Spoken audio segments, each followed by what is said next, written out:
What's going on, everybody? Welcome to the show. Welcome to Monday night. It's the Monday show. We're here. It's been a big week. A lot has happened, and I'm excited to be here to get to talk to you guys and hang out. There's some good folks in the live chat here. I see a lot of fun names popping up here. Thanks for showing up, guys. And I know we're at the earlier time, so there'll still be some getting used to, I'm sure, from the previous crowd. But a lot of you guys, I obviously know and recognize your names in here, and I'm very, very excited to have you all here. Artscape Adventures by Lisa. That's the one I haven't seen in here before. Thanks for being here. I see Kaylee, I see Tim, I see Chris, I see Ryan, I see Kyle, Joe, Carly, Cole, Maddie Gunner, I see PL Dan, Kelly, big happy birthday. Big 30th birthday to our boy Maddie Gunner, call sign Kamira. We'll give the salute here to our guy, Maddie. I see Allison. Good crew. This is a fun week, guys. It's been, I'm trying to do a lot of stuff right now, as a lot of you know I've talked about, including stay hydrated. And this week was one of those weeks where had to just go out there and spin the wheels a lot. And on some levels, some things were amazing. Other things, will require some more elbow grease. But all in all, I think it was a big week. Just a lot of stuff going on, a lot of stuff happening, a lot of effort put out there. So I'm excited to be here with you guys. It's a big music week. I think the first thing for us to maybe do here on the channel, and by the way, anybody here who is watching and hasn't already hit that thumbs up button, do me a favor, hit that thumbs up.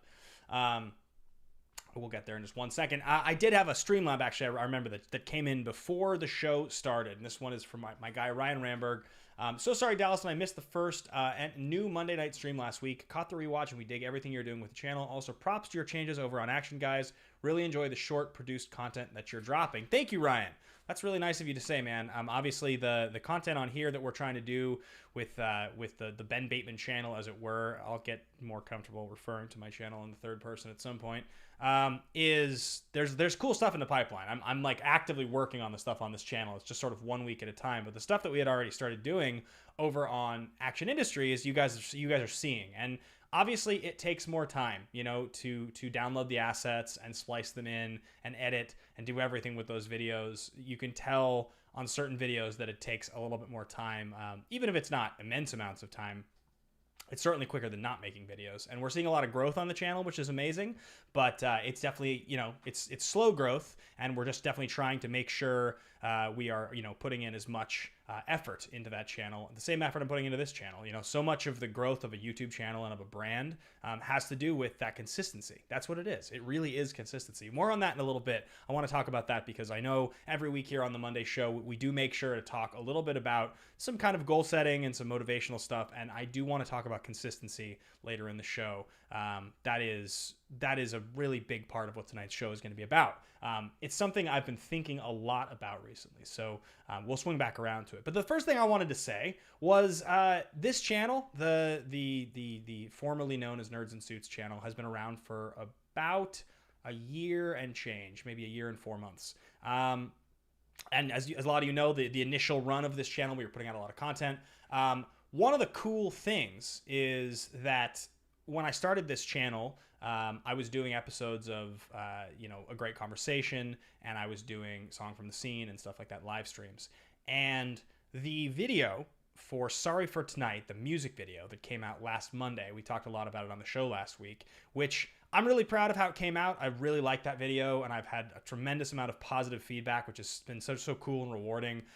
It's really important when you're a creative to, get that reflection, that positive reflection back on your work. Not for every creative, I would say. I would say every single creative is different. Some people just, they thrive off of the creative process. I thrive off of creativity, but I definitely need to get that affirmation from an audience or someone just to be reminded of what I'm doing.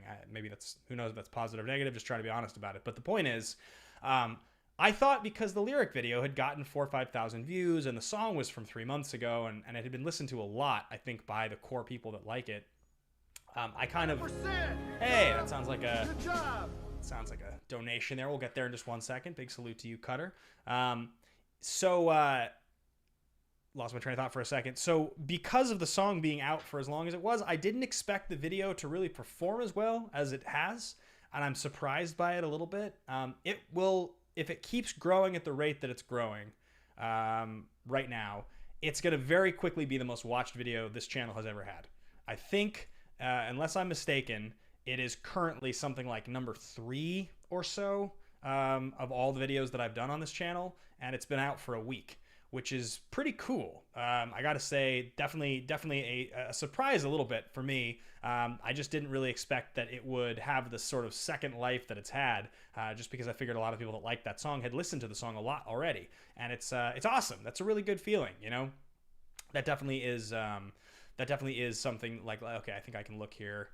Man, can't you just, when you're looking at your own channel, aren't you able to just be like, what's the most viewed video? I don't know. Somebody else, I'm sure, can click on it and just find out what it was. But I'm pretty sure it's like number 2 or 3 of the most watched videos on the channel. And I think as long as it keeps growing and people keep listening to the song, it will very quickly become the most watched video on the channel. So that's a really exciting thing. That's a big deal. As far as this channel goes, to put something out, to have something launch on the day of the channel changing over to be purely a music channel that is reflecting my current journey artistically, that's great. That's a really, really great step in the right direction. And I've had a few people reach out, new contacts, a PR company, and a sponsorship that wanted me to review one of their microphones and a few things like that. There's I think the most watched video on the channel is the Jordan Calloway interview, my friend who was on Black Lightning. I'm pretty sure that was the one. But anyway, either way, it's exciting to see something do well on the channel in the new vein, especially because it's an original piece of music. When I think about how difficult it is to get views on a YouTube channel in any variety, it's usually because you're talking about another piece of art. It's a movie review, or it's rarely just an original piece of content. That's the hardest thing, I think, to actually get people to watch. So I will revel in the pride of that having happened so far, and thank all of you for being, I know, a chunk of the people that watched it. And with that in mind, it's the first thing in a big week of new music things. A lot of you guys remember on Monday of last week, I was wrapping up my my show here so that I could go and make sure that I had time to get over to do that open mic. And that open mic over at Trip Santa Monica, they have it every single Monday. I got in there and I was reminded of the way open mics work, which is that you show up, and unless you're there very early, if it's a popular open mic, this one was, there was about 60 people there, you have to sign up early, otherwise you end up sitting there and waiting for several hours to play your songs. Now, that's okay, because you get to watch other people and you get to learn, and as it always is with open mics, no matter where you are or who you're playing for, some of the people are good, some of them are not as good, some of them don't care, and they're interested in purely performing, and it's not really about like putting on a great show. They just want to be there and perform their art, which is an admirable quality and something that is probably not something I totally relate to, but it's definitely something I understand. So the first guy was really great. The very first guy who started out the night, he stayed the whole night. I got to see a bunch of different people play, some very, very good, some not as good. But all in all, everybody, putting their heart out there and giving it a shot, which is always fun to see. And so finally I got to go up there and I got to play a couple songs. Good job.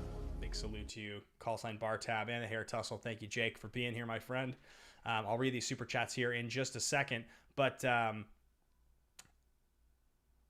let's see here. The music video is number 3. Number 2 is Great Conversation with Dan. Number 1 is Jordan Calloway. That's kind of what I about figured. And I don't think it's that wide of a gap. I think it's a few thousand views. So it's possible that the music video will continue to grow and just be the most watched video, which would be exciting. That'd be a really exciting thing. If when you clicked on this channel and you were like, what is the most popular video of this channel? It's an original music video. That would be a big deal. So we're not so far from that, which is a great thing.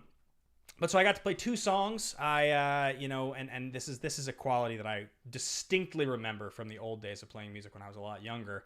I tend to write songs that have fairly athletic vocal parts. And so when you have to start with a song and play something that is difficult to sing, or even moderately difficult to sing with no warm-up, it's always a little harder. So I played Sorry for Tonight first, which was good, but a little colder than I wanted it to be, right? Just, you're not warmed up. You play it a little faster. And then the second thing I did was the American Girl Free Fallin' medley, which there's an argument to playing covers at open mics. There's an argument to playing originals at open mics. I think you really ultimately want people to actually hear your songs. I think that's the real value of an open mic, but you also want people to pay attention to you, and it's easier to get people to pay attention when you play covers. So it's definitely a toss-up. it's a toss-up of which is better to do. I know that the cover of Free Fallin' that I do is a good cover. I'm positive of that. And so I decided to do that one, and it turned out to be a really good choice. You guys could hear in the video that I posted from last week, people were really excited. I got a lot of really, really nice compliments. One guy who had just gone up right before me, which he did a cover of Crying by Roy Orbison. And he had a great cover. His voice was really spot on. And I came off stage, and he was like, walked up to me and he was like, "Hey man, that's the best cover of Free Fallin' I've ever heard in my life." He's like, I've probably heard that song 300 times. And that was the best one I've ever heard. That was cool. You know, and he was like, he also said something nice about my original, but it was still just a good feeling to like know that I did something that caught someone's attention. So that was really cool. Yeah. And Kelly here was saying the cheers were amazing. It was cool. It was cool to get applause. That was like it's a great feeling and something that I hadn't been able to do in such a long time. And so, you know, I stuck around for a while and got to meet a few other musicians. And yeah, I mean, it's just step one. The thing about the music world that's weird about what I'm doing is like I had taken such a long time off. I got a foothold in this other world, right? Movie Trivia Schmodown and like, you know, critiquing movies. Christian wants to call us being movie reviewers, whatever. That whole world, I had sort of gotten a foothold there in podcasting about magic. Music was just not something I had ever actually gotten a foothold in. I didn't have an audience. No one ever, right? Like, so this is all brand new. I'm starting essentially from scratch with music when I meet people. And so, yeah, it was a really interesting experience. Ryan asks here, would you get nerves when you were about to get on? Not really. My mom asked me the same thing. I think I've gotten to a place as a performer in my life where probably I still get nerves. Every Schmodown live event, like almost ever, I get nerves. I even sometimes get nervous when I'm sitting here getting ready to do a digital match in a big match. So I know I still get nerves. But when it comes to performing, as soon as I'm like walking to the stage or the thing is starting, they kind of go away. I think with music also, I have gotten very used to when I play, and those of you that, you know, watch the streamed show in April that I did kind of know, I just sort of connect to the song while I'm doing it, and I sort of just shut out whatever else is going on. I don't really. And I sometimes look sort of funny when I'm doing it because I'm swinging around and moving a lot and stuff like that. The woman who was at the show yesterday was like, I tried to take pictures, but you were moving so much. And so I think I don't really get nervous in the same way I did when I was younger. But yeah, so that was the open mic on Monday. That was really cool. That was a fun thing to start with. And then I set up a few sessions with these producers that I met on an online forum, Musicians in LA, which is like a Facebook group. I started posting and asking people and kind of networking a little bit and getting recommendations. And I went and met with one guy on Thursday, and we went and we did some bits and pieces on a new song of mine that I was working on, which in the last studio diary, I played the song for you guys. It was the last thing I was writing. I was probably writing it about a month ago. We did like an interesting demo, and I mean, it was purely a demo. Like, you know, we only had a couple hours, so it was quick guitars and one vocal take, but still interesting to listen back to it and to hear sort of the way that, is the mic volume super low? Cause I did turn it down. Is anybody else having that problem? Let me turn back up.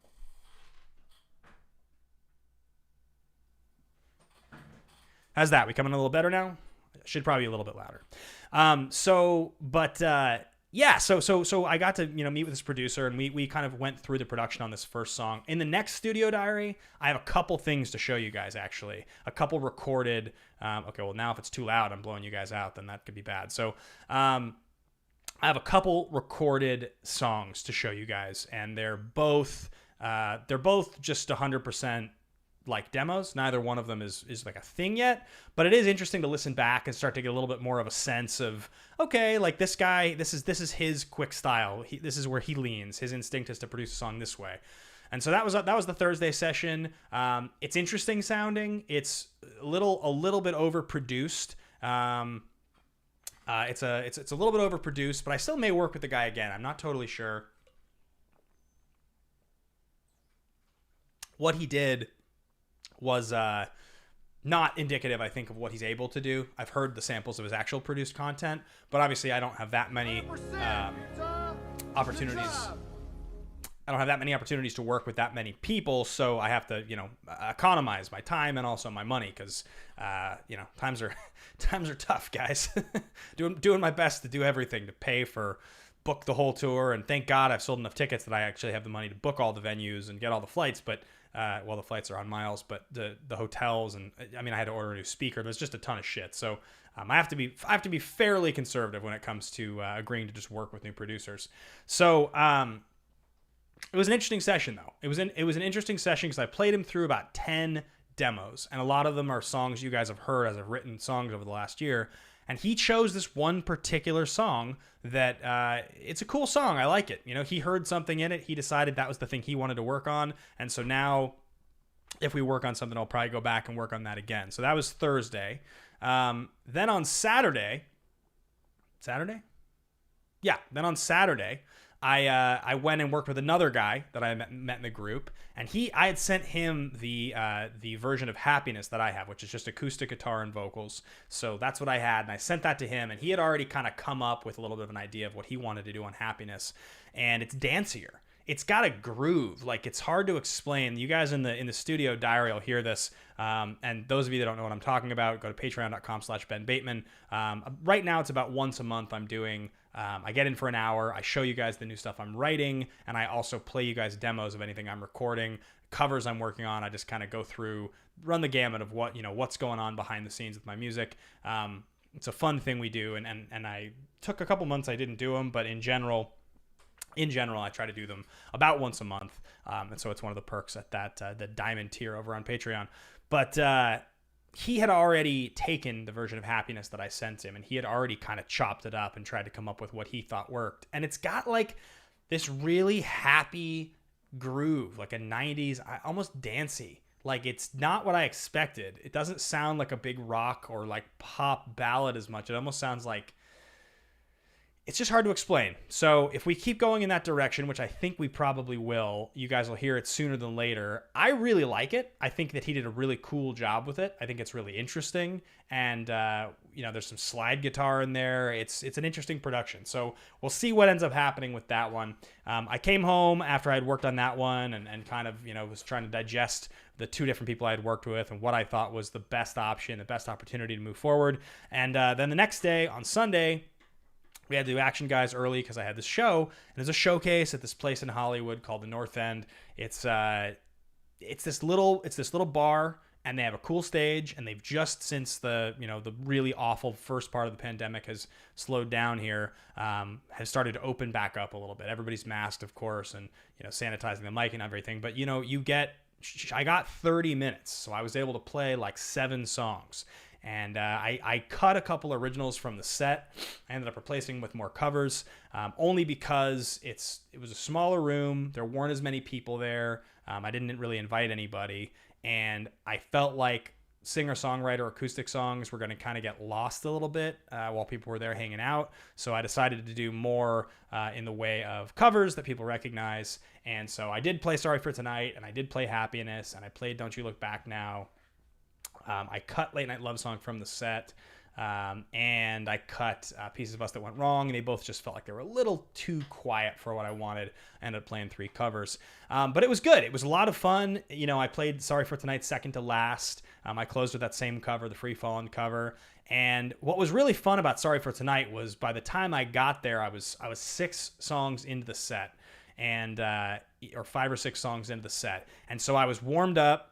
And, oh yeah, that was a cool thing. I installed a pickup on my Hummingbird.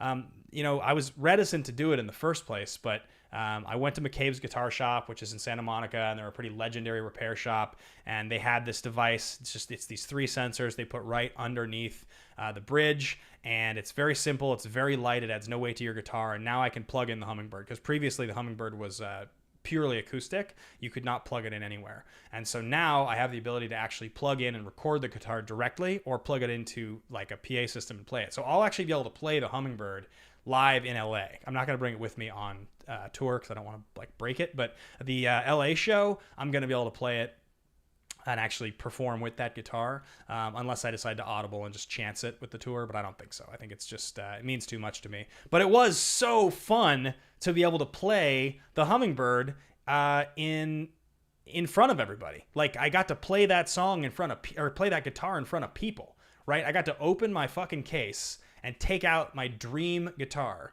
and walk up on stage with it and like feel like I really owned it, like I belonged with it, you know, like that's my guitar, that represents me up on stage. That was a really, really, really cool feeling, because so far it had just been pictures, you know, pictures or like this open mic, and the open mic, I think I took the Taylor because I wanted to be able to plug in, so I didn't get a chance to play the Hummingbird yet until yesterday.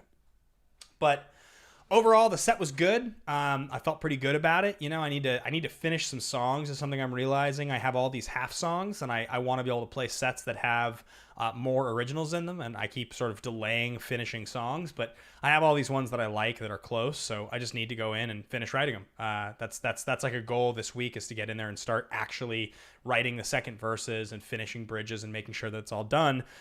But overall, the person who had booked me for the show, she was really excited about the set, and she wants to bring me back in a few weeks to give me a later time slot. I had one of the earlier slots because it's my first one. So it sounds like maybe I'll go out there and do, you know, more like a kind of a 6 p.m., 6:30 type of deal, which will be a little bit more of a normal show. And yeah, that'd be super fun. It'd be a good sort of second version of getting ready for the tour.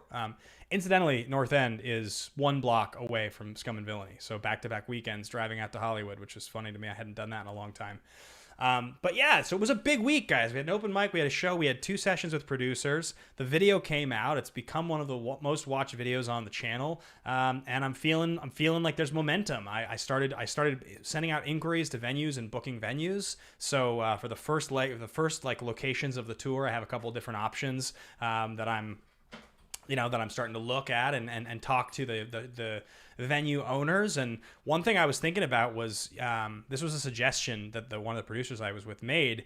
You know, I was trying to figure out what cover to put on the album, and I kept kind of waffling on it, and I decided in the end that I think Free Fallin' is probably the one I'll put on. But what I think I might do is, rather than recording it in studio here in LA, I think I might mic up the second show or the third show on the tour. So either Austin or Orlando, so it's early in the tour, and record the live performance, because I think that the live performance of that song is what's good about it. And I think I might record the American Girl Free Fallin' medley like I do, and then put that on the album. So rather than having a studio cover, I would have a live cover that represents the tour, which would be awesome. So that's what I was sort of thinking about for what I was going to do, because I've been having a lot of fun playing that free, like going into Free Fallin'. It's that longer medley, and like really just, it's the last song and just opening up and going for it. And I think having that energy and like communicating that live energy, you know, that would be such a fun thing. Wingblade says, I love that idea. Yeah, it sounds like you guys are stoked on it too. I mean, hopefully I'd get a good recording, and maybe what I'll do is record it in both Austin and Orlando, so I have 2 to choose from, so I can pick whichever one I think sounds best. But both of those shows should be pretty full. Austin just keeps selling tickets, which is awesome. And so yeah, those are some of the ideas that I've been having. But I think that's the first half of the show here, guys. I've just been motor mouthing, talking about Artscape Adventures by Lisa says, I'm in the Orlando area. Well, Lisa, and this is a good plug, I am going on tour. The tour starts at the end of October. The Orlando show is the 1st in November, and I'm very excited about it. Tickets are on sale now. Every one of the shows is going to be kind of like a private experience. I'm renting rooms and just hanging out with people and playing a set, and that's how it's going to work. So if you're interested in seeing some of this music live, I highly recommend you buy yourself a ticket. I'll put the link in the chat right now. It's also in the description of the video. But it's going to be a great tour. I can't wait. We've sold almost 140 tickets so far, which has been a really awesome start, and like a really generous showing from you guys who have been supportive of my career all along. So anybody who's watching this who hasn't bought a ticket, I will shout you out on air if you buy one while we're on the show. And otherwise, thank you all so much. So I want to keep chatting about, let's see here, already planned PTO for November 2nd. It's going to be a blast, says Allison. It's going to be so much fun. We have a couple Streamlabs and Super Chats that have come in while I've been just motor-mouthing over here. Cutter Hale says, hope you're doing well, brother. Loving the channel and the content. Also loving the trailer reactions, especially the Venom reaction. Put a big smile on my face. I'm super disappointed that Suicide Squad didn't do well at the box office. Listening to the songs a lot. Thanks, Cutter. I appreciate that, man. I think the box office thing is such a weird, surprising, crazy criticism that people have. Like, you can't put a movie out in the rise of a second variant of a virus when the movie's also available the same day on a streaming platform and be surprised when it comes in under expectation. You just can't. It's just, it just doesn't make any sense. Sleepless in SPB, is there any way I can find your music online, or it'll be possible only after the recording of the live show, as you said just now? Well, if you're on this channel, Sleepless in SPB, my music is online. I have 2 songs released so far. They're both on Spotify, Apple Music, Amazon, everywhere. You just look me up, Ben Bateman. You'll find Sorry for Tonight, Late Night Love Song. You can hear both songs on this channel as well. There's a lyric video for both, and there's a music video for Sorry for Tonight that just came out last Monday. So you guys can check it out as well there. So if you're interested in the music, check it out. Yeah, there have been about 100 new subs, just a little less than in the last week on this channel since the video came out. So anybody who's here watching this or is watching this a second time, thank you so much for being here. Thanks for supporting the channel. Obviously, there's going to be more music coming out here, and I'm really excited about that. And I'm also thrilled to be meeting new people and getting to know you guys and playing music and having you guys interact. It's really, really cool. So anybody who's in this chat, because there do seem to be a couple people in here who are a little bit less familiar with what I'm doing. So thank you. Thank you for being here and for checking out the music. Next up, we've got Jake Iacovetta, my man, one of the best, one of the best and the brightest. I mean, if you need views, you just need me, PLD, Kelsey, and Sarian. We got y'all 23,000 on Popcorn Talk. Just saying, but good shit, my dude. Happy for you. Thanks, Jake. You're the man. I appreciate it. It's true. You're awesome, Jake. Hey, Artscape Adventures by Lisa says I'm one of the new subs. That's so cool. I can't even tell you, because Lisa, it sounds like, and you can correct me live here on air if I'm wrong, but it sounds like you are a new sub because you found Sorry for Tonight. That I think I saw you commented on the video, I think, unless I'm mistaking your name. And if you found the song and you liked the song enough to subscribe to the channel and now you're here, that's the best. Honestly, it almost is making me tear up to think about it, which is bizarre. I promise you, I'm not that desperate for subscribers that a new subscriber's gonna make me cry. But I think it's the idea that I'm playing this music that is like really trying to communicate everything I care about, and it's starting to connect with people outside of my immediate circle. That's crazy. So thank you for being here, and thanks for listening, and thanks for subbing. We appreciate having you here. Eric Lane says, good that you're back on stage again. Artists need the reps. Friday after work, I drove 2 hours south from Phoenix to Tucson to see a friend play a small acoustic show. I sang a song with him, his first show since December 2019. Keep sharp and you'll be tour ready. I'm gonna give it my best, Eric. Thank you so much. I actually have a new cover that I've decided I'm gonna do. I think I had told you guys I was gonna do this Niall Horan song. Black and White, which I actually still plan to do, and that actually may be the first one, because the other one I'm trying to learn, and it's honestly proving to be a little bit it's proving to be a little bit harder to learn than I want to, because the rhythm. But it's a band called Laney, Lany. He's a songwriter. The main singer is a songwriter from Nashville who does kind of like synthy pop, I guess would be the best way to describe him. And there's a song called Up to Me, which is awesome. It's a beautiful song, and I've been singing it for days, and I was thinking it would be a really fun one to cover, so I might do a cover of that song. I'm really enjoying it. But I'm trying to think if there's any other music stuff that I wanted to share with you guys here on the channel. You know what I actually might do, thinking about this, because I know my guitar over here is actually in tune. It's actually in tune for the tuning that the Laney song is in, which I'm probably not going to play because I don't know it yet. But I might take a quick break here and play a couple songs for you guys that are in that tuning, because they're songs that I like playing, and I haven't done it in a minute.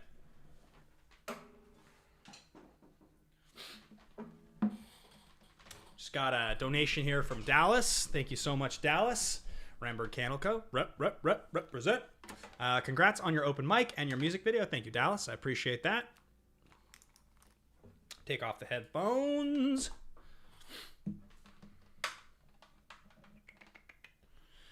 So this tuning I'm in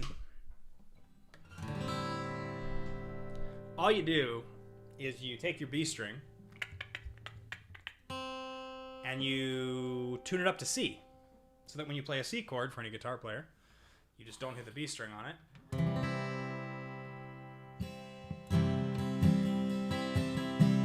So it just sounds very pretty.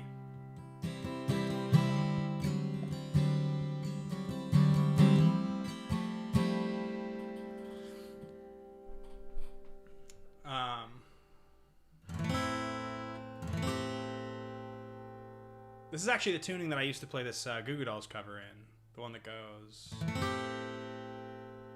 2, 3, 4. I wandered through fiction to look for the truth, buried beneath all the lies.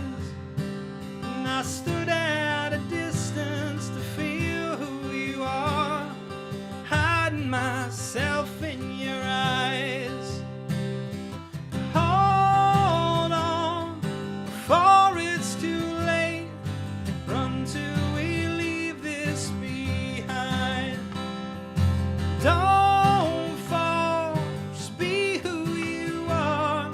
It's all that we need in our lives. Now the lips that might break you's the one that would say life that don't live is still lost. Stand on the edge with me and hold back your fear and see nothing is real till it's gone. Hold on, before it's too late. Run till we leave this behind. Don't fall, just be who you are. It's all that we need in our lives.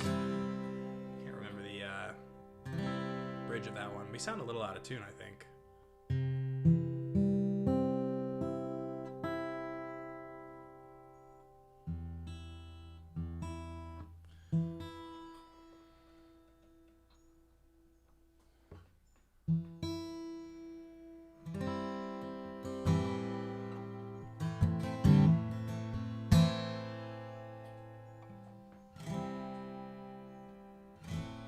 There was a song called Get It Back. Do you guys remember this? This was an old Fight the Moon song. My buddy David Frank, who some of you guys may follow on TikTok, he's been blowing up. Got 10 million views on something last week and another 4 million on something yesterday. So he's having a moment. It's awesome. It's very good to see. We had the song we used to play called Get It Back. It went like this.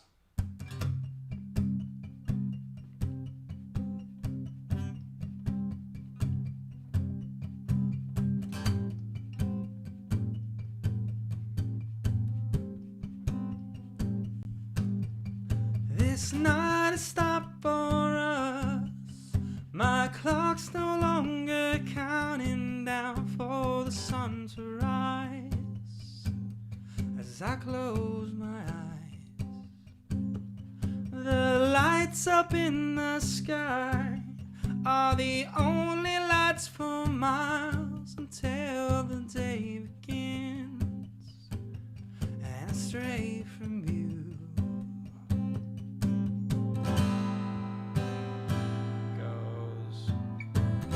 Doesn't really matter what we say, doesn't really matter what's in the way. Plastic can of chatter will not break. This time around, I will not look down. Can we get it back? Can we get it back? It's where we come from and where we grow old. I'll be dancing all alone for you. Whoa, I hear it in your breath and feel it in the beat of your chest. This dance is just beginning and the sky is the limit for the days rolled around. Trying to play songs I haven't played in a long time cold is never the best.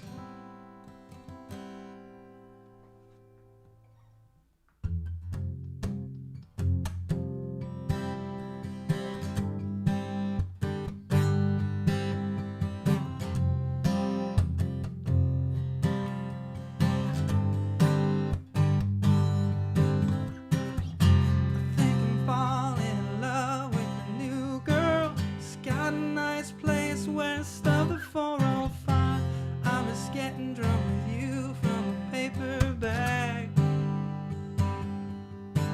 You're downtown on a drive on the weekends.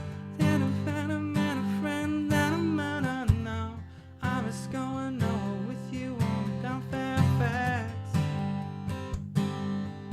If it were up to me, I would do if it were up to me. I have to learn all the words. That's that new song by Lainey. I want to learn how to do it though.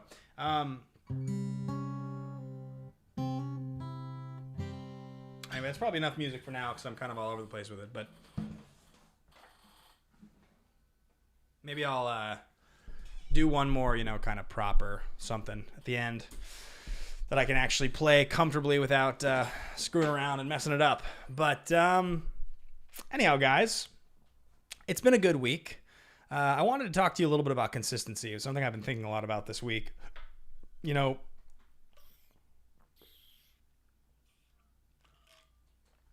I've been thinking a lot about this week. And the reason is because I think all of us on some level are the same, which is that some days are just better than others. I think there's no getting around the reality of it, right? It's just the truth. Some days are just better than others. It's definitely like that for me, and it's just not. There's sort of no escaping the fact that even if you want to be happy and feel as good as you possibly can every single day, you can't. It's impossible to do, and you have to deal with the reality, which is that some days you're going to get up wanting to be the most productive and feel the best, and it's just going to be a struggle. And so that's where the consistency comes in, right? That's where the consistency of we talked about at the beginning here of building, right? Building a channel, posting, going live, streaming, whatever it is. And I'm just talking purely content creation, but you can apply this to anything. You can apply this to fitness. You can apply this to diet. You can apply this to relationship. You can apply this to performing at your job. You can apply this to a hobby. Literally anything. We've talked about this now on this channel for a year and a half. All of the different goal setting and all the different things that we've communicated with each other about here. They're all the same in the sense that you just have to set your mind to it and decide, I'm going to do this thing. So by this time, if I put in this much effort, I'll get something back, right? And then becomes the part of it that we've talked about before, which is the one day at a time part. So it's not just about, okay, well, if I have a goal and it's going to take me, let's use the Star Wars example, 60 days to be able to compete in the Star Wars division. If I stick with it for 60 days, the end of 60, all of a sudden I'll have unlocked the key. If I am consistent for 59 days, I'll be pretty close to the same that I would have been at 60, right? And if I'm consistent for 70 days, I'll be pretty close to where I was at 60. It doesn't really make a difference as long as you're consistent. And what it does, when you start to think about it in terms of consistency and just one day at a time in anything you're doing, it means that when you fail and you fall off and you don't hit your goal, whatever your goal may be, you didn't fail, right? Like I said the word fail. When you fail, you didn't fail. When you don't hit the expectation you set for yourself, it's not a failure. It's just that's your reality that day. So at the end of 60 days or 90 days or a year of anything you're trying to do something, if you slip and you don't hit the goal you wanted to do and you decided to be really great at work that day, you sucked. Or you decided you were going to do push-ups every day and you missed a day. Or you decided you were going to call a family member every day and check in because you wanted to have a strong relation, and you just have a day where you just don't. You forget one of your siblings' birthdays. Whatever it is, it's okay. You will do more harm to yourself by beating yourself up than you will by just shaking it off and starting the next day like nothing happened. Let the past be the past and move on from it. There's no need to beat yourself up. It's pointless. It's irrelevant. It's useless. I was talking to my therapist this week. That's one of the things he pointed out. He said, I really feel like I can tell a difference between the way you talk about yourself now and the way you view yourself now and the way you did when we met. And not when we met, because we met when I was like 16, but I started working with this therapist last June now. So, we're 14 months into this thing, and I've been working hard on all sorts of different things in my life, a lot of different things, and really putting in the effort, trying to make sure I could get to where I want to get to. And it's not perfect every day, guys. That's funny because I try to just be as honest with you guys as I possibly can here. But on some level, this is one of the most exciting times of my whole life. I'm having an amazing experience, and I'm getting to do so many cool things, and it's great. On the other hand, this is one of the toughest times of my life. I'm getting ready to have a serious career change coming in the next little while here. It's fairly uncertain. My health's not great. I'm getting older. There are certain pressures and realities of getting older that are just like, at a certain point, if I'm going to ever want to have a family, if that's something that I do actually want, which more on that another time, I have to start thinking about how to actually create space for that eventually, what that's even going to look like. I have no idea how. So, there's serious hurdles and challenges, and I try to be as honest with myself about that as I possibly can. But here was the reason I brought this all up. The reason I brought this all up was because I've mentioned to you guys before the thing that happens to me in the mornings where I wake up at like 4 or 5 in the morning, 6 in the morning, and I immediately say to myself, just whatever you do not get up right now. Just close your eyes, roll over, go back to sleep. Because if you just let yourself wake up right now, you are not going to be able to go back to sleep. You are not going to be able to, and it's going to be tough. And every single time, if I can't get myself to go back to sleep, what happens is the same thing. It's the exact same thing.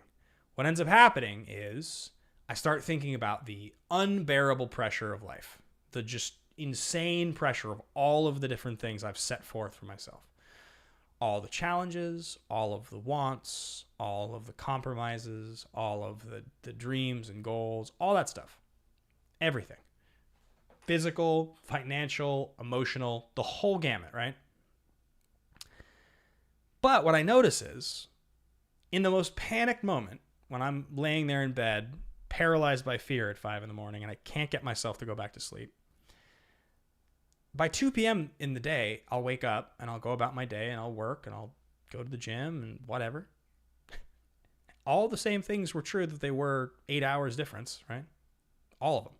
They're all exactly the same. But I will feel leaps and bounds, worlds different. I'll feel optimistic. I'll feel like it's all possible. I'll feel like I can do it all. Even if I don't know how.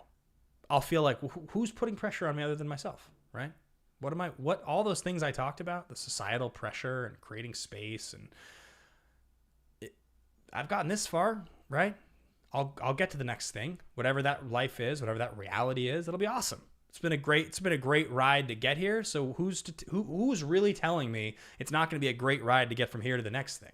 No one's telling me, except for my paralysis coming from fear at 4 in the morning or 6 in the morning when I can't go back to sleep. And so it's just something important to remember. Your frame of reference, the reality of it, your frame of mind at all times can be fluid. And you have to remember when it's at its worst, when it's at its absolute worst, it will get better. And sometimes it's not going to be the next day. Sometimes the next day or the next week is going to be worse than it was before. And then it'll get better. It's just how it works. And you have to constantly remind yourself of this, because if you don't constantly remind yourself of this, you will absolutely panic. And when you're in problem solve mode, when it's like, how do I fix this thing, or how do I advance? How do I get to the next thing? Panicking is not going to help you or anyone else, right? It just isn't. There's no part of you that is going to be aided by panic. So something I wanted to bring up, because I've been noticing it more and more, right? That I'll have these moments of panic, and then I'll have these moments of relaxation, and they exist so close to each other that it's a clear reminder for me of there's no certainty to the way that you feel at certain moments. You have to be willing to let them go. So a couple last things here for the final 10 minutes or so of the show. Allison says, it's so wild this is what is being said right now. Ben's not the only one tearing up tonight. Legit my life for the last 4 months or so. Thanks. I try to, I think that thing I'm talking about, you guys can tell me if you agree. I think that thing I'm talking about the different moments of panic and what you're going to do next in your life and how it's all going to work and how you're going to get there and the fear that comes from that, I think it's a pretty universal feeling. I think so many of us have that. I think I probably imagine in my life that it feels more that way than some other people, because I'm on a sort of more self-employed, entertainment-driven track. So there's a lot more responsibility to just make it happen for myself. Whereas I think a lot of people have a more stable job, and that's the goal, is to have a stable job. And so because of that, you have a little more control. But Kelly says it's a universal feeling no matter where you are in your life. Yeah, I mean, that's, I think, what I've been starting to realize, Kelly. That's kind of why I wanted to bring it up. I think I started to realize that no matter what. I mean, let's think about this. Today, I'm infinitely further along in my life in the direction that I want it to be than I was 3 years ago, right? It's not like 30 years old, 33 years old, not even close. But I don't feel any different than I did when I was 30. I feel more panicked. I feel more out of sorts. But I'm more successful now than I was then. I don't think I can't pretend I'm not, right? By almost any metric that I want to use, I definitely am. And I have to think that anyone in any level of their career or in their life at any point feels that same way. I certainly know my dad does, and he's 73. And he's had a lot of success, and he's having the same kind of panic. So, yeah. So anyway, I wanted to bring it up just because it's been on my mind a lot, and I hope it was helpful to those of you that, Allison, I'm glad it was for you, and anyone who's not sharing, I hope it was helpful for you guys as well. Eric is asking what was the name of that Laney song. It's called It's Up to Me is the name of the song.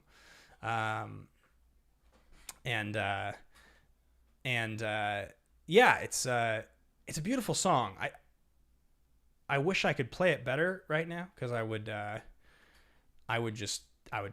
play it for you guys and I'd talk about it. But I was playing it earlier today, and I was sort of tearing up as I was playing it, because it's written from the perspective of this songwriter, and he's writing it, and he's starting to experience success. And in the song, he's talking about this lost love. And in the song, it's obvious that lost love broke his heart, and he's talking about all the success that he's starting to experience, and that all he can think about is wanting to share it with this person that broke his heart as he's experiencing it. And something about that concept just made me really sad. It's a really happy song that's a very, very sad message. I think I've been thinking a lot about songwriting and how you have such a small amount of time, a couple minutes, 2-3 minutes usually, in a pop song, to tell a story, share with people, make an impact. But the best ones do it, and they do it well, And I'm proud to have written one song so far that has had at least a small effect on the people that have heard it, which I'm proud of. And I think because I've gotten to do that on the the 1% level, or whatever you want to call it, less than 1%. I don't know. That's a very small level, but on the level that it has been, it's a cool feeling to remember that that's possible. The songwriters that I discover every day who do that all the time, they've been doing it forever, and they just keep doing it. And then they write something, and I discover this guy Laney, and I've never heard him before, and all of a sudden this song is totally affecting me, and it's like a great reminder of as a songwriter the power you have in such a short amount of time. So feeling really excited about music, feeling really excited about the tour, and just can't wait to play live for you guys. It's gonna be incredible. So let's see, some housekeeping that I want to talk about on here. We had been planning on moving the study session from Wednesdays to Tuesdays starting next week, on the 16th. Sorry, not the 16th. On the 18th of August. That was going to be the 17th. The 18th would have been the Wednesday. The 17th was going to be the Tuesday. We were going to go to Tuesday at 5 p.m. I got a screening invite for this new movie that's coming out called The Protege. It's with Maggie Q and Michael Keaton. And the screening is on Tuesday at 6 o'clock here in my neighborhood. So I have to do that next week. I have to screen it on that day. So unfortunately, the switch from Wednesdays to Tuesdays will have to wait one more week. apologies to Kelly and Megs who are hearing this live on air. I meant to reach out to you guys to confirm this before the show and had 100 things going on and forgot to. So hopefully that is okay and we're able to make that work. But I had reached out to Lionsgate about it, and those were the times they confirmed. They're both on Tuesday. So either we were going to have me have to drive to Burbank for a 7:30 screening on that Tuesday, which wouldn't have saved us any time. I would have just had to take longer to get there because it's across town. Or there is the Lionsgate campus, which is in Santa Monica, and I can walk to, which is where I'm going to screen the movie. And I'm going to do that because it's going to be great. So hopefully that's okay and everybody is still able to make next Wednesday work. If not, if there is some shenanigans and we can't do it, let me know. Megs, Kelly, let's get a dialogue going about it so we can make sure that we all know what we're doing. Kelly says we'll figure it out like we always do, Ben. Thanks, Kelly. I appreciate it. But that one next week is going to be a head-to-head match. We'll be selecting this week my opponent. And so the way that works is if you're a patron at the diamond level, it's the same as the Studio Diary, patreon.com/Ben Bateman. I roll off and I pick a random opponent, one of my patrons, and I go head to head in a 5-round movie trivia match. We've had a great time doing that for the last little while. So we'll be doing that next Wednesday, which I'm looking forward to. And other than that, I'm trying to think if there was anything else that I wanted to make sure we talked about on the channel here. I'm not sure. If you guys are watching for the first time, if you're here later in the stream, if you showed up earlier in the stream, thanks for being here. I appreciate it. All of the brand new subscribers, look forward to new content on the channel. If you are watching this, actually, that's one thing I was thinking I wanted to ask. I'm going to end the stream here in just a second. And when I end it, and I think I probably know the answer because a lot of you in here are consistently here. But if you're here as a new person or you don't comment as often, I'm going to bring back Great Conversation fairly soon. And I would love to know, who do you guys want to see interviewed? I've had a bunch of interviews on the channel already. I think we've done like 20 or 25 episodes. But leave a comment. As soon as the video's over, let me know. Who do you want to see interviewed on a Great Conversation? Somebody you haven't seen. I know a couple of the people that I've talked about, maybe bringing in Jen Sturger. That's somebody who was interested in coming on. We had talked for a while. Bobby Gucci was somebody who was going to come on at one point. Hey, that's so cool. Thanks, Lisa. I can't wait to see you at the Orlando show. I really, seriously, truly can't wait. The link for tickets is in the description of the video, so it's gonna be badass. I think, Justin, I had Mara come on the show. Mara, Dan, Christian, a lot of Schmodown folks, a lot of the bigger ones I think I've had on the show at one point or another. I may bring a few of those same people back. I might bring a couple of those people back just because it's been a while, and I think it'd be fun to revisit some of those folks. But yeah, let me know in the comments. In the chat here, I'm going to forget. So as soon as the video is over, which is going to be in just a second, do me a favor and leave a comment so I know what you guys want to see. But otherwise, thanks everybody for your donations. Thank you so much for the patrons. Thank you for the support. I'm looking forward to what's next, and it should be another big week of stuff. I have more sessions set up and a lot of cool stuff coming. So looking forward to it. Look out on the Patreon. I'll be posting when the next Studio Diary is going to be. And we should have a good time there. So I'll see you guys tomorrow on Backstage. And then, of course, I'll see you guys on Action Content this weekend. And Maddie, I'll be certainly reaching out to Kip Winger for an interview. All right, guys. Thanks, everybody. I'll see you soon. And have a good Monday. Bye, everybody.